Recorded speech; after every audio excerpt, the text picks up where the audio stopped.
Bon, les pros de l'IMO, il faut qu'on parle sérieusement. Du coup, si tu es en train de scroller, t'arrêtes tout et t'écoutes cette vidéo parce que j'ai des choses à te dire. Potentiellement, en plus, ça va pas vous plaire, mais c'est pas grave parce que là, il faut vraiment mettre les points sur les i, comme on dit, les barres sur les t, enfin, l'église au milieu du village. Je ne sais pas, mais franchement, là, il y a de quoi vraiment. Voilà, ça. Donc je vous donne le contexte. Mon papa est décédé il y a presque 2 mois et forcément on est dans quoi?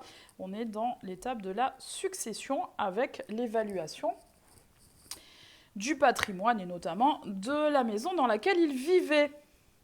Donc vous doutez bien de à quelle étape on en est et à quelle étape on arrive. Demander l'évaluation de la maison à des professionnels de l'immobilier. Ouais, bon, bah là, j'ai envie de vous dire, là, va falloir que tu t'accroches parce que ce que je vais dire maintenant, euh, non seulement c'est plus possible, mais deux, quand on fait appel à vous, et là, je me pose en mode particulier qui a besoin d'aide, hein. Alors après, attention, c'est pas moi qui ai demandé les évaluations. Du coup, ça n'a pas été demandé à des professionnels que je forme ou que je connais et que je juge moi professionnel. Mais là, vous allez voir, hein, là, pas besoin de faire de gros efforts pour être plus professionnel que ce que j'ai eu. Donc, 3 évaluations. Une qui date de 2023, c'est normal.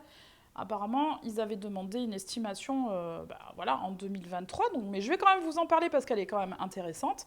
Plus évidemment, 2 nouvelles évaluations pour mettre normalement un peu à jour par rapport au marché. Nous sommes en 2025, en décembre 2025. D'accord? Je vous remets, parce que pour ceux qui verront cette vidéo, je ne sais quand. Donc, on est même, moi je suis là dimanche, dimanche 7 décembre 2025. Donc on reçoit 3 évaluations.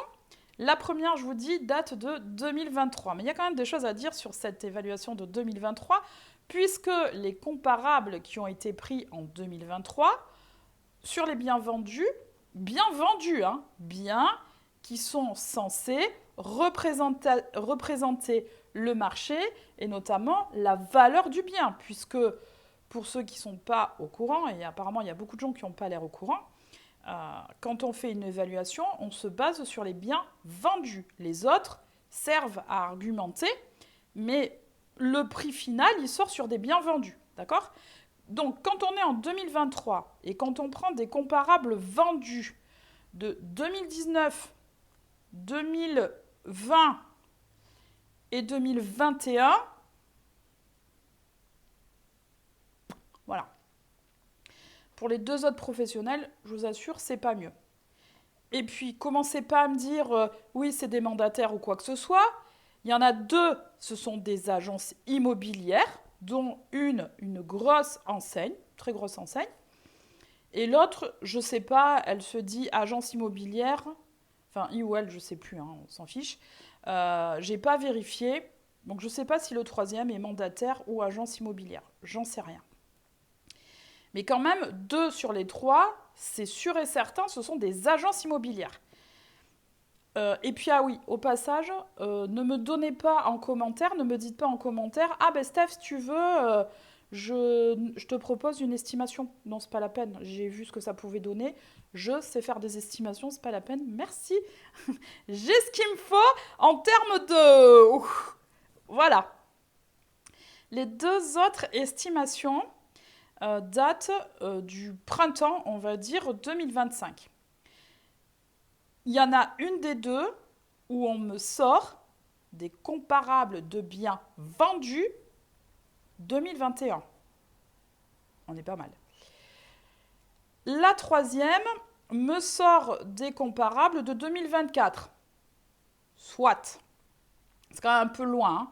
Surtout que quand on sait qu'un comparable date de 2024, la négociation et la vente, hein, l'accord sur la chose et sur le prix, c'est quand même longtemps en arrière, puisque le moment où on acte la référence, c'est au moment de l'acte authentique. Donc il s'est passé quand même 3-4 mois avant.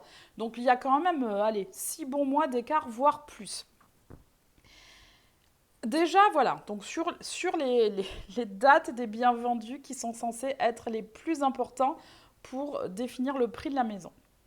Ensuite, en termes de comparables, là je ne sais pas comment vous faites pour comparer les biens, mais déjà la maison de mon papa, c'est une 5 pièces, d'accord? Beaucoup me l'ont compté en 6 pièces, parce qu'il y a une véranda chauffée, certes, mais la véranda, elle est adossée au salon, c'est pas une 6e pièce, je suis désolée de vous le dire. Mais on m'a surtout pris en comparable, ça va, hein, tenez-vous bien, du 4 pièces aux 9 pièces, de 80 mètres carrés à 200 mètres carrés. Ok, celle de mon papa, je crois qu'elle fait, je sais plus, une centaine de mètres carrés. Très bien. La maison de mon père est une maison de plein pied. Certes, il y a quelques marches pour accéder au plein pied, mais après, elle est complètement de plein pied. On me la compare avec des maisons sur 2 niveaux. Bon, si c'était que ça, j'ai envie de vous dire, allez, c'est vrai que les maisons de plein pied, ça court pas forcément toujours les rues, mais bon, allez. On me la compare aussi avec une maison moderne avec piscine. La maison de mon père n'a pas de piscine et elle est même pas, comment dire, le séjour ne donne même pas directement sur le jardin. Le séjour donne vite fait sur la terrasse, et encore si on passe par la véranda. Mais bon, le jardin est à l'arrière de la maison en réalité. Et sinon, c'est une maison dans un quartier très recherché à Pau. Je vous dis où c'est quand même, à Pau, parce que peut-être que un des 3 professionnels de l'immobilier qui ont fait ces estimations-là, bah, ils vont peut-être se reconnaître. Je vous félicite pas. Non, je déconne pas. Je vous félicite pas. Je suis très énervée. Et on me la compare, donc au quartier sympa de Pau, en bas de Pau, côté gare. Quartier très recherché, très calme. Bon, bref. On me la compare avec une maison en pierre, style un peu pas longère, mais voyez, une maison en pierre, pierre quoi, en pleine campagne. Après, on me la compare avec d'autres maisons dont on ne sait pas où sont, où elles sont dans Pau, parce que Pau, je vous explique, c'est très grand quand même. Voilà. Euh, voilà les comparables. Donc là, j'ai envie de vous dire, je sais pas. Alors après, ils ont mis, oui, la maison du voisin qui a été vendue en 2021. C'est la maison juste en face, mais en termes de comparables, je suis désolée, c'est pas parce qu'elle est dans le même quartier qu'elle est comparable. Elle n'est pas comparable. Elle n'est pas comparable. Ça n'a rien à voir. C'est pas du tout le même profil d'acheteur qui va acheter cette maison-là. Alors ils ont fait l'effort, oui, c'est vrai, de trouver pas mal de comparables dans le quartier, mais qui en réalité sont pas comparables. Je ne sais pas ce que vous comprenez pas dans ou qu'est-ce que oui non qu'est-ce que vous comprenez pas dans comment on prend un bien comparable. Ensuite, est-ce que la maison par exemple avec piscine style moderne pourrait être prise en comparable? Alors j'ai envie de vous dire oui et non. Très certainement pas de la façon dont ça a été fait, puisque là ça a été fait, on a inclus cette maison qui n'a absolument rien à voir avec celle de mon père, même si celle de mon père est complètement rénovée. C'est pas une maison moderne, c'est encore moins une maison avec piscine. Et encore, je rappelle, on ne sort pas directement du séjour dans le jardin. Vous voyez, c'est pas de plein pied, ça. Donc c'est le profil d'acheteur, il a rien à voir. Et en plus de ça, c'est une maison qui est en mode, comment dire, mince, sous annonce. Donc on ne sait même pas si cette maison, elle est à son prix, 30% au-dessus du prix, on ne sait pas, d'accord? Est-ce qu'on aurait pu prendre cette maison dans le mode ben, j'évalue la maison et je fais une analyse? Alors, pour moi, oui.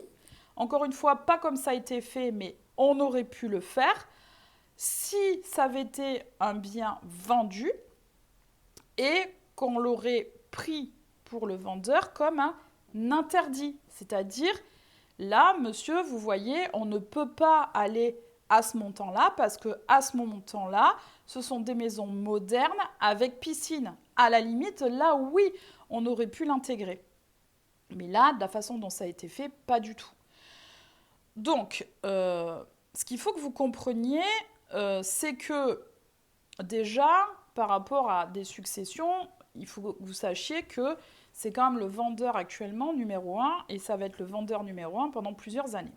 Je sais que des fois les successions ça vous saoule parce que vous dites oui mais ils vont pas vendre, oui mais si, oui mais là. En attendant, vous avez un devoir de conseil et d'information, vous devez donner un prix. L'enjeu pour les héritiers, ou en tout cas pour la succession, c'est d'avoir un vrai prix sur lequel on peut se baser, puisque les frais de succession vont être calculés sur le montant.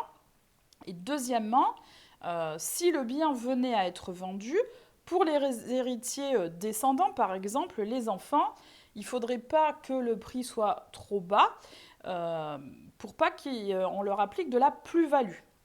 Donc ni trop haut ni trop bas. Un prix, voilà, un prix marché, point. On ne demande rien d'autre en réalité. Deuxièmement, ce qui va se passer, c'est que, enfin ce qui s'est déjà passé, c'est que moi j'ai complètement invalidé les 3 professionnels de l'immobilier et j'ai argumenté auprès du notaire. Et là, honnêtement, c'est pas très compliqué. Donc j'ai dégagé les 3 professionnels de l'immobilier et je vous assure que ces personnes-là ne s'attendent pas à s'occuper de la maison si un jour elle venait à la vente, parce que forcément à un moment donné, elle finira par être vendue cette maison. La personne héritière principale, donc la veuve, hein, ben, malheureusement, à un moment donné, elle va décéder ou elle va décider de ne plus vivre dans cette maison, qui est quand même une maison pour une famille et non pas pour une personne seule. Bref. Et souvent, vous êtes en mode je me sens pas légitime, le vendeur ne me croit pas. Mais en fait, quand je vois ce dont certains professionnels sont capables, mais pitié, mais vous étonnez pas que derrière, on vous considère comme des ouvreurs de porte, que vous ne soyez pas crédible. Enfin, je sais pas, à un moment donné, je sais pas. Je sais pas. En fait, je sais pas, venez vous former, je sais pas, faites quelque chose. Mais stop, quoi. Oubliez les gens, en fait, si vous savez pas travailler.